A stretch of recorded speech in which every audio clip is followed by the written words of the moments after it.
Wish you a very good morning everyone. Welcome to IAS Point. This is Deepali. कल हमने chapter 9 में धारणीय विकास को पढ़ा था और हमने धारणीय विकास की डेफिनेशन देखी थी और हमने उसी के साथ धारणीय विकास को कैसे प्राप्त किया जाता है हमने ये भी पढ़ा था. तो आज हमारा टॉपिक क्या है? धारणीय विकास की रणनीतियाँ. आज हम पढ़ने वाले हैं धारणीय विकास की रणनीतियाँ. लेकिन इस टॉपिक को स्टार्ट करने से पहले कल मैंने आपको धारणीय विकास टॉपिक पढ़ाया था और उसको स्टार्ट करने से मैंने आपको धारणीय विकास से रिलेटेड 2 क्वेश्चन सॉल्व कराए थे जो काफ़ी इम्पोर्टेंट थे. अब आज क्या करने वाले हैं हम? आज भी हम 2 क्वेश्चन सॉल्व करने वाले हैं जो कि काफ़ी इम्पोर्टेंट है. वो बार-बार पूछे भी जाते हैं और हैं भी इम्पोर्टेंट. ठीक है, तो ये क्वेश्चन कहाँ से निकले हैं ये मैं आपको बता देती हूँ. कल हम जब धारणीय विकास पढ़ रहे थे तो धारणीय विकास में जब हम अपनी डेफिनेशंस देख रहे थे तो हमने ये वाली डेफिनेशन जो पढ़ी थी, ऐसा विकास जो वर्तमान पीढ़ी की आवश्यकताओं को भावी पीढ़ियों की आवश्यकताओं की पूर्ति क्षमता का समझौता किए बिना पूरा करे. ये डेफिनेशन जब हमने पढ़ी थी तो हमने ये पढ़ा था कि ये डेफिनेशन किसने दी है? संयुक्त राष्ट्र पर्यावरण और विकास सम्मेलन UNCED ने दी है. ये डेफिनेशन किसने दी थी? UNCED ने. ठीक है, तो ये संयुक्त राष्ट्र पर्यावरण और विकास सम्मेलन ने दी थी, है ना. तो ये यहाँ पे जो वर्ड है ना, संयुक्त राष्ट्र पर्यावरण और विकास सम्मेलन, तो इससे रिलेटेड मैं आपको कुछ बताने वाली हूँ. तो हम उसको देख लेते हैं. इससे आपके बहुत सारे क्वेश्चंस क्लियर होंगे. संयुक्त राष्ट्र पर्यावरण विकास सम्मेलन UNCED इसी को कहा है ना.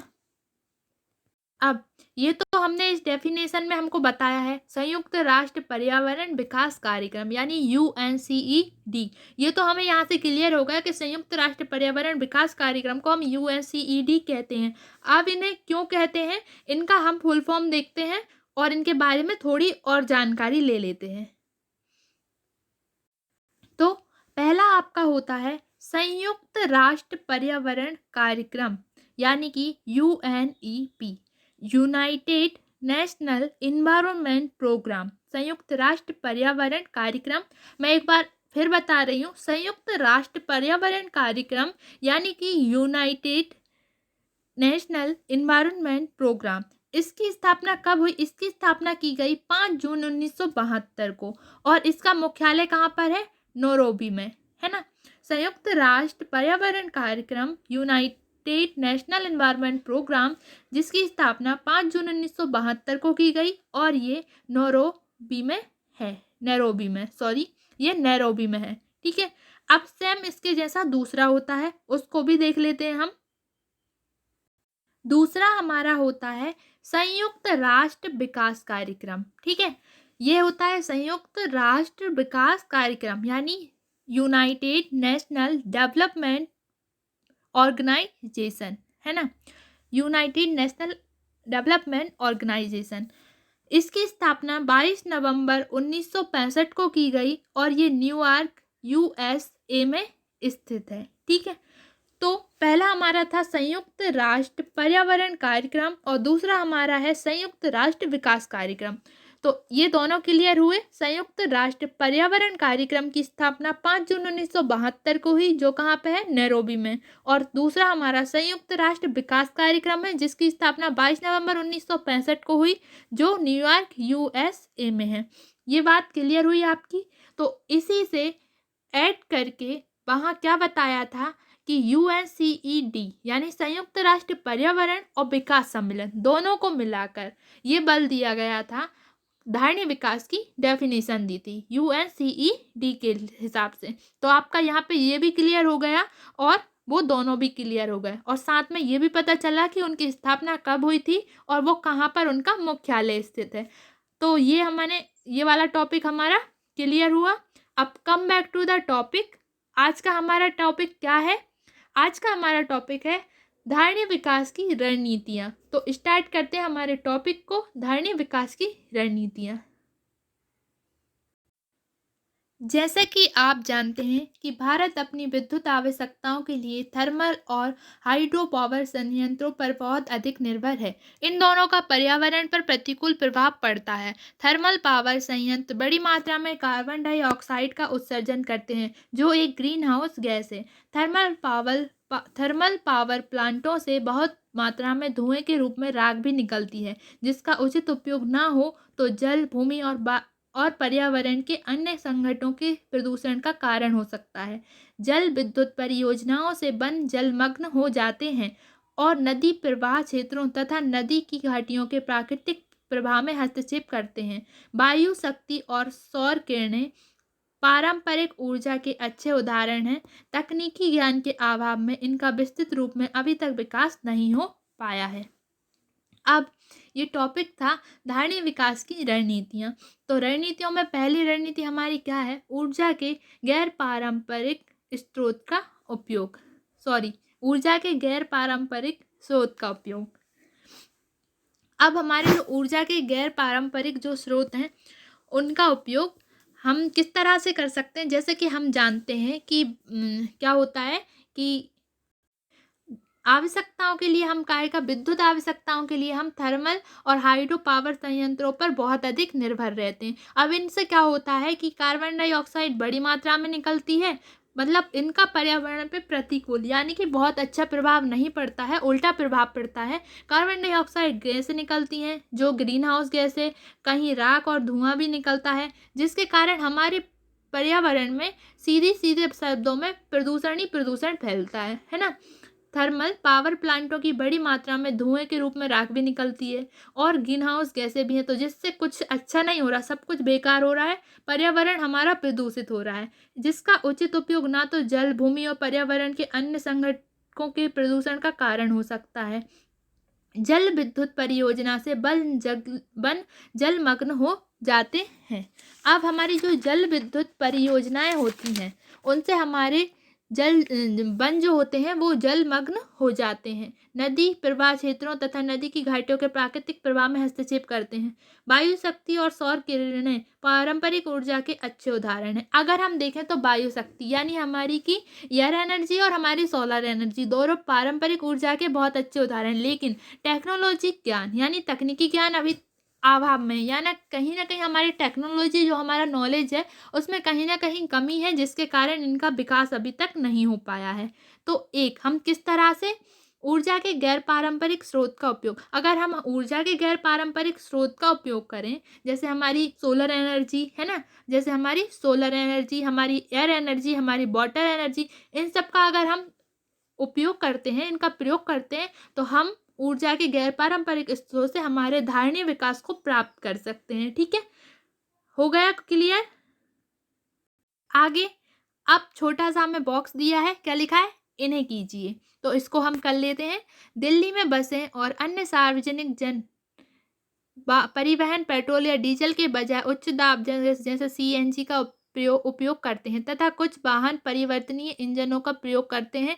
सौर ऊर्जा का उपयोग स्ट्रीट लाइट के लिए किया जाता है। इन परिवर्तनों के बारे में आप क्या सोचते हैं? भारत में धारणीय विकास की आवश्यकता पर अपनी कक्षा में परिचर्चा का आयोजन कीजिए। अब क्या होता है, दिल्ली में कुछ जो परिवहन यानी कि जो मतलब जो गाड़ियाँ चलाई जा रही हैं वो सीएनजी गैस से चलाई जा रही हैं, और वहाँ पर सौर ऊर्जा यानी सोलर ऊर्जा जो होती है, सोलर एनर्जी, उसका यूज़ काय में कर रहे हैं? स्ट्रीट लाइट में। इसके बारे में आप क्या सोचते हैं? आप जो भी सोचते हैं आप मुझे कमेंट में बताएंगे, ये मैं आपको नहीं बता रही हूँ। ठीक है, ये आप सोचते हैं तो आप मुझे बताएंगे कमेंट में कि इसे पढ़कर आपने क्या सोचा, इससे क्या फ़ायदा है, क्यों किया जा रहा है उपयोग, ये आप मुझे बताएंगे।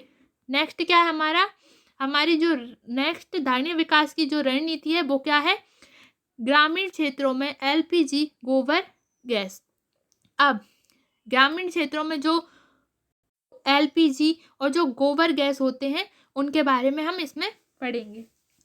ग्रामीण क्षेत्र में रहने वाले परिवार प्रायः लकड़ी, उपले और अन्य जैविक पदार्थों का इस्तेमाल ईंधन के रूप में करते हैं। जैसे ग्रामीण क्षेत्र में रहने वाले जो लोग होते हैं वो ज़्यादातर काय का इस्तेमाल करते हैं खाना बनाने के लिए ईंधन के रूप में? लकड़ी, उपले यानी जिन्हें हम अपनी लैंग्वेज में कंडे बोलते हैं, है ना, गोबर से बनाए जाते हैं कंडे, उनको बोलते हैं उपले। इससे वन विनाश, हरित क्षेत्र में कमी, मवेशियों के गोबर का अप्रत्यक्ष और वायु प्रदूषण जैसे अनेक प्रतिकूल प्रभाव होते हैं। अब इससे क्या होता है, अगर हम देखें तो हरित क्षेत्र में कमी होती है कहीं ना कहीं, मवेशियों के गोबर का अप्रत्यक्ष और वायु प्रदूषण जैसी बहुत सी प्रभाव होते हैं। इस स्थिति को सुधारने के लिए क्या करा गया है, इस स्थिति को सुधारने के लिए सहायकी द्वारा कम कीमत पर तरल पेट्रोलियम गैस एलपीजी प्रदान की जा रही है। क्या प्रदान की जा रही है, एलपीजी, यानी हमारे जो सिलेंडर्स होते हैं उनमें जो गैस होती है वो एलपीजी ही होती है। इसके अतिरिक्त आप क्या कर सकते हैं, आप गोबर गैस संयंत्र आसान ऋण और सहायकी देकर उपलब्ध कराए जा सकते हैं। अब कुछ इस टाइप से यहाँ गोबर गैस बनाकर बताया गया है। गोबर गैस क्या होता है, जिसमें हम बचे हुए जो गोबर रहता है उसको डालते हैं और उससे जो गैस निकलती है उसको पाइप के द्वारा अपने गैस तक लाया जाता है और उससे आग जलाई जाती है। इसको हम गोबर गैस कहते हैं और उस पर खाना भी बना सकते हैं ना। आसान ऋण और सहायकी देकर उपलब्ध कराए जा रहे हैं। यहाँ एक तरल पेट्रोलियम गैस का संबंध है। यह एक स्वच्छ ईंधन है जो कि परिवारों में प्रदूषण को काफ़ी हद तक कम करता है। इसमें ऊर्जा का अपव्यय भी न्यूनतम होता है। ये एक बहुत अच्छा तरल क्या है, ईंधन है, जिससे प्रदूषण भी कम होता है और ऊर्जा का अपव्यय भी करता है। यह गैस संयंत्र को चलाने के लिए गोबर को संयंत्र में डाला जाता है। इस संयंत्र को चलाने के लिए गोबर को संयंत्र में डाला जाता है, उससे गैस का उत्पादन होता है जिसका ईंधन के रूप में प्रयोग किया जाता है। जो बच जाता है वह बहुत ही अच्छा जैविक उर्वरक और मृदा अनुकूलक है ना। इसमें क्या होता है, गोबर को टैंक में डाला जाता है जिससे गैस निकलती है, उसे ईंधन के रूप में यूज़ किया जाता है और जो गोबर हमारा जो बच जाता है ना उसका क्या जैविक खाद के रूप में हम प्रयोग कर सकते हैं, है ना। तो ये हमारा क्या क्लियर हो गया। इसमें हमने क्या पढ़ा, ग्रामीण क्षेत्र में एलपीजी और गोबर गैस इससे इस्तेमाल से भी हम अपनी धारणीय विकास को कंट्रोल में कर सकते हैं। ठीक है, ये क्लियर हुआ। अब तीसरा क्या है हमारा, शहरी क्षेत्रों में उच्च दाब प्राकृतिक गैस। शहरी क्षेत्रों में उच्च दाब और प्राकृतिक गैस। अब आगे पढ़ते हैं हम, जैसे सीएनजी। दिल्ली में सार्वजनिक परिवहन प्रणाली में उच्च दाब प्राकृतिक गैस सीएनजी के ईंधन के रूप में प्रयोग से वायु प्रदूषण बड़े पैमाने पर कम हुआ है और पिछले कुछ वर्षों से हवा स्वच्छ हुई है। हम देखें दिल्ली में क्या हुआ है, जो सीएनजी का प्रयोग किया गया है उससे वायु प्रदूषण भी बहुत कम हो गया है और हमारी कुछ वर्षों से हवा भी स्वच्छ हुई है ना, क्योंकि सीएनजी ज़्यादा प्रदूषण नहीं है, यानी प्रदूषित रहित गैस है। वायु शक्ति। जिन क्षेत्रों में हवा की गति आमतौर पर तीव्र होती है वहां पवन चक्की से बिजली प्राप्त की जा सकती है। अब जिन क्षेत्रों में हवा की गति तेज होती है वहां पर पवन चक्कियों से बिजली प्राप्त की जाती है, यानी कि यह ऊर्जा को कन्वर्ट में करते हैं इलेक्ट्रिसिटी में। ठीक है, ऊर्जा का यह स्रोत पर्यावरण पर कोई प्रतिकूल प्रभाव भी नहीं डालता, यानी ये पर्यावरण को नुकसान नहीं पहुंचाता। हवा के साथ साथ टरबाइन घूमते हैं और बिजली पैदा होती है। इसमें शक नहीं है कि इसमें प्रारंभिक व्यय बहुत है, लेकिन इसके लाभ ऐसे हैं जो इनकी अधिक लागत को आत्मसात कर लेते हैं। अब क्या होता है, ऊर्जा हवा से टरबाइन घूमता है और बिजली पैदा होती है। अब इसमें हम शक नहीं कर सकते क्योंकि इसमें हकीकत में इसमें यानी खर्च बहुत ज़्यादा होता है, लेकिन इसके जो लाभ होते हैं वो उस खर्च को बराबर कर देते हैं। ये इस तरह से हमने वायु शक्ति को देख लिया। अब नेक्स्ट क्या है, फोटोवोल्टिक सेल द्वारा सौर शक्ति। नेक्स्ट इसमें हम फोटोवोल्टिक सेल द्वारा सौर शक्ति यानी हमारी सोलर एनर्जी की बात की जा रही है। प्राकृतिक रूप से भारत में सूर्य किरण के माध्यम से सौर ऊर्जा भारी मात्रा में उपलब्ध है। हम इसका प्रयोग विभिन्न तरीकों से करते हैं। उदाहरण के लिए हम कपड़े, अनाज तथा अन्य कृषि उत्पाद और दैनिक उपयोग की विभिन्न वस्तुओं को सुखाते हैं। सर्दी में सूर्य किरण का उपयोग हम गर्माहट के लिए करते हैं। पौधे और ऊर्जा का प्रयोग प्रकाश संश्लेषण के लिए करते हैं।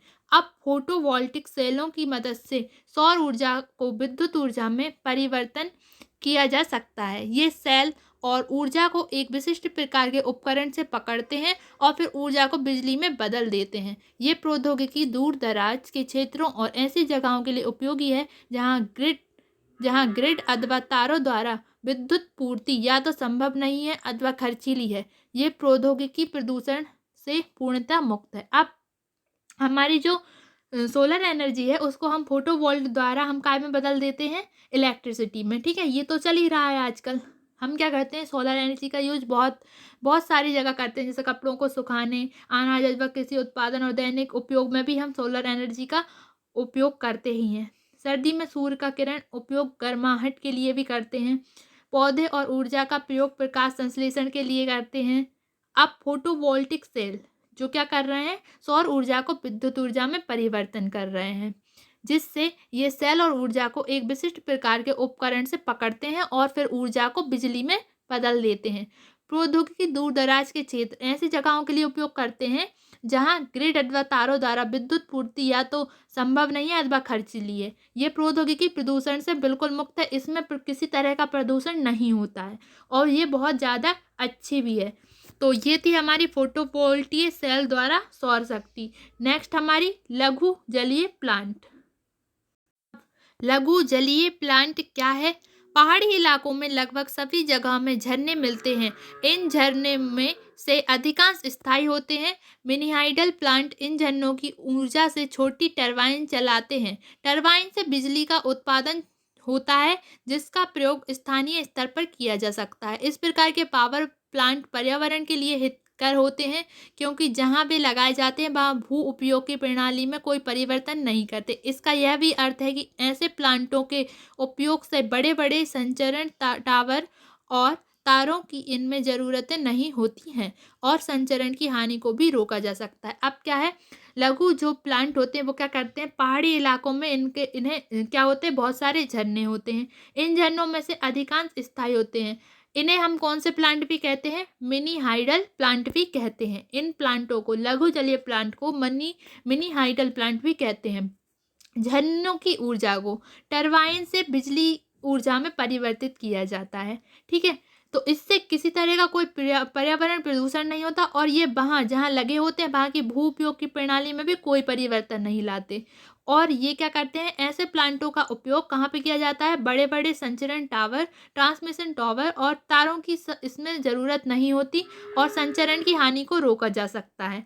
तो ये था लघु जलीय प्लांट। नेक्स्ट हमारा क्या है? पारंपरिक ज्ञान व व्यवहार।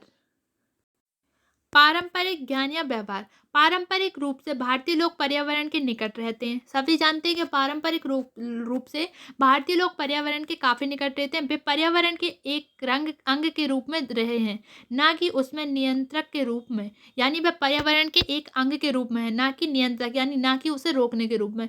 यदि हम अपनी कृषि की व्यवस्था, स्वास्थ्य व्यवस्था, आवास, परिवहन आदि के पीछे मुड़कर देखें तो पता चलेगा कि हमारे सभी क्रियाकलाप पर्यावरण के लिए हित कर रहे हैं। लेकिन आजकल हम अपनी पारंपरिक प्रणालियों से दूर हो गए, जिससे हमारे पर्यावरण और हमारी ग्रामीण विरासत को भारी मात्रा में हानि पहुंची है। लेकिन क्या हो रहा है आजकल, पहले तो हम बहुत अच्छे से रहते थे, हर चीज़ के करीब रहते थे, लेकिन आजकल क्या हुआ, हम हमारे पर्यावरण से दूर हो गए, जिससे हमारे पर्यावरण और हमारी ग्रामीण विरासत को भारी हानि पहुंची है। अब समय आ गया है कि हम पारंपरिक ज्ञान पर ध्यान दें, है ना। इसका सबसे अच्छा उदाहरण है स्वास्थ्य की देखभाल है। भारत बहुत सौभाग्यशाली है। यहाँ औषधीय गुण से युक्त पौधों की लगभग कितनी 15,000 प्रजातियां हैं। इनमें से लगभग 8,000 जड़ी बूटियों का प्रयोग उपचार की विभिन्न प्रणालियों में लोक परंपरा सहित नियमित रूप से होता है। यहाँ पर लगभग 15,000 प्रणाली है और 8,000 का लगभग प्रयोग होता है। उपचार की पश्चिमी पद्धति के अचानक आ जाने से हमने पारंपरिक प्रणालियां जैसे औषधि, यूनानी, तिब्बती व लोक प्रणाली की अवहेलना शुरू कर दी है। हमने क्या, जो हमारी पश्चिमी प्रगति यानी कि जिससे हॉस्पिटल्स वगैरह और ये टैबलेट वाला इलाज आया है, जब से हमने आयुर्वेद, यूनानी और तिब्बती इन सबको छोड़ दिया है। अब इन स्वास्थ्य प्रणालियों की मांग पुराने रोगों के उपचार के लिए फिर से हो रही, लेकिन अब पुराने रोगों की इलाज के लिए इन्हीं स्वास्थ्य प्रणालियों से ठीक किया जा सकता है और इनकी मांग फिर से हो रही है। आजकल सभी सौंदर्य उत्पाद जैसे बालों के लिए तेल, टूथपेस्ट, शरीर के लिए लोशन, चेहरे की क्रीम इत्यादि हर्बल, ये सब उत्पाद न केवल पर्यावरण के अनुकूल हैं बल्कि उनसे कोई हानि नहीं होती। उनके लिए बड़ी मात्रा में किसी औद्योगिक और रासायनिक प्रक्रिया का सहारा भी नहीं लेना पड़ता। तो हमें क्या करना चाहिए, हमें पारंपरिक और व्यवहारिक ज्ञान की तरफ फिर से जाना चाहिए। नेक्स्ट हमारा क्या है, जैविक कंपोस्ट और खाद। जैविक कंपोस्ट खाद। पिछले 5 दशकों में कृषि उत्पादन बढ़ाने की कोशिश में हमने जैविक कंपोस्ट खाद की अवहेलना की और पूरी तरह रासायनिक खाद पर उपयोग करने लगे। हमने क्या किया, पिछले 5 साल में हम जैविक खाद का उपयोग ना के बराबर करने लगे और पूरी तरह से रासायनिक खाद पर डिपेंड हो गए। इससे मात्रा में उर्वर भूमि पर बहुत प्रतिकूल प्रभाव पड़ा। इससे उर्वर भूमि की मात्रा में बहुत प्रतिकूल प्रभाव पड़ा। रासायनिक प्रदूषण से जल व्यवस्था, विशेषकर भूतल जल प्रणाली दूषित हुई। यह भी हो सकता है कि प्रत्येक वर्ष सिंचाई की मांग में बढ़ोतरी हो रही है। रासायनिक खाद का प्रयोग करने से हमारे पर्यावरण में बहुत प्रदूषण होता है। पूरे देश में अब भारी संख्या में किसान विभिन्न जैविक अपशिष्ट जैसे करकट से बनी कंपोस्ट खाद का उपयोग कर रहे हैं। देश के कुछ भागों में जानवर इसलिए पाले जाते हैं जिससे गोबर दे सकें, जो महत्वपूर्ण खाद है और मिट्टी को उर्वर बनाता है। केंचुए सामान्यतः कंपोस्ट खाद प्रक्रिया की अपेक्षा तीव्रता से जैविक वस्तुओं को कंपोस्ट में बदल सकते हैं। इस प्रक्रिया का व्यापक तौर पर प्रयोग हो रहा है। इससे नागरिक प्रशासन अधिकारियों को भी अप्रत्यक्ष रूप से लाभ हो रहा है, क्योंकि उन्हें कम कूड़ा हटाना पड़ता है। अब जैसे हम गोबर, कूड़ा, सूखी हुई लकड़ी, इन सब कचरे से अगर हम जैविक खाद बना लेते हैं तो अधिकारियों को भी फायदा होता है, क्योंकि उन्हें कूड़ा कम हटाना पड़ता है और हमें भी बहुत सारा फायदा होता है जैविक खाद से, और हमारे पर्यावरण में किसी तरह का प्रदूषण भी नहीं फैलता है। तो ये क्या था हमारा जैविक कंपोस्ट खाद। इससे अगर हम कंट्रोल में करते हैं, इसका यूज़ करते हैं हम, तो हमारी धारणीय विकास में ज़रूर कोई ना कोई परिवर्तन होगा। नेक्स्ट हमारा क्या है, जैविक कीट नियंत्रण। हरित क्रांति के आगमन के बाद अधिक उत्पाद के लिए पूरे देश में रासायनिक कीटनाशकों का अधिक प्रयोग होने लगा। यानी अगर हम देखें, हरित क्रांति के आगमन के बाद अधिक उत्पाद के लिए पूरे देश में रासायनिक कीटनाशकों का अधिकाधिक प्रयोग होने लगा। यानी कि रासायनिक कीटनाशकों का ज़्यादा से ज़्यादा प्रयोग करने लगे हरित क्रांति के लिए। इससे बहुत जल्दी प्रतिकूल प्रभाव दिखने लगे, जैसे भोज्य पदार्थ दूषित हो गए, मृदा जलाशय, यहाँ तक कि भूतल जल भी कीटनाशकों के कारण दूषित हो गया। अब रासायनिक जो उर्वरक हैं और कीटनाशक हैं, उनके प्रभाव से ये सब होता है। भोजन भी प्रदूषित हो गया, भूतल कीटनाशकों के कारण प्रदूषित होगा, दूध, मांस और मछलियाँ भी दूषित हो गई। आगे इस चुनौती का सामना करने के लिए अब बेहतर कीट नियंत्रण तरीकों को बनाने के प्रयास हो रहे हैं। इनमें से एक उपाय पौधों के उत्पाद पर अधिक कीटनाशकों का उपयोग है। नीम के पेड़ इसमें काफ़ी उपयोगी साबित हो रहे हैं। नीम से बने अनेक प्रकार के कीट नियंत्रक रसायन बनाए गए हैं। नीम से कई तरह की रसायन बनाए गए हैं और इनका उपयोग भी हो रहा है। मिश्रित फसल और एक ही भूमि पर लगातार कई वर्षों तक अलग अलग फसल के उत्पादन से भी किसानों को लाभ हो रहा है। क्या हो रहा है, नीम से बने कीटनाशकों का प्रयोग किया जा रहा है और मिश्रित फसल और एक ही भूमि पर लगातार कई वर्षों तक फसल करने से किसानों को भी लाभ हो रहा है। आगे इसके अतिरिक्त विभिन्न जानवर और पक्षियों के बारे में जागरूकता बढ़ रही है, जो कीट नियंत्रण में सहायक हैं। उदाहरण के लिए अगर हम देखें, जैसे सांप, चूहे और अनेक प्रकार के कीड़ों को खा जाता है। सांप क्या करता है, चूहे और अनेक प्रकार के कीटों को खा जाता है, और उल्लू, मोर जैसे पक्षी अनेक हानिकारक कीटों का भक्षण करते हैं। यदि हम इन्हें कृषि क्षेत्र में रहने दें तो वे काफ़ी समय में कीटों का नाश कर देंगे। अगर हम इन चीज़ों को कृषि क्षेत्र में रखें तो वे काफ़ी समय में कीटों का नाश कर देंगे। इस संबंध में छिपकली भी उपयोगी है। हमें इसकी कीमत समझनी चाहिए और उसका संरक्षण करना चाहिए। आजकल धारणीय विकास शब्द बहुत लोकप्रिय हो गया है। विकास की विचारधारा में निश्चय ही यह एक दृष्टांत परिवर्तन है। कई प्रकार से इसकी व्याख्या भी की गई है, लेकिन इस मार्ग को अपनाने से चिरस्थायी विकास और सभी के लिए कल्याण सुनिश्चित होगा।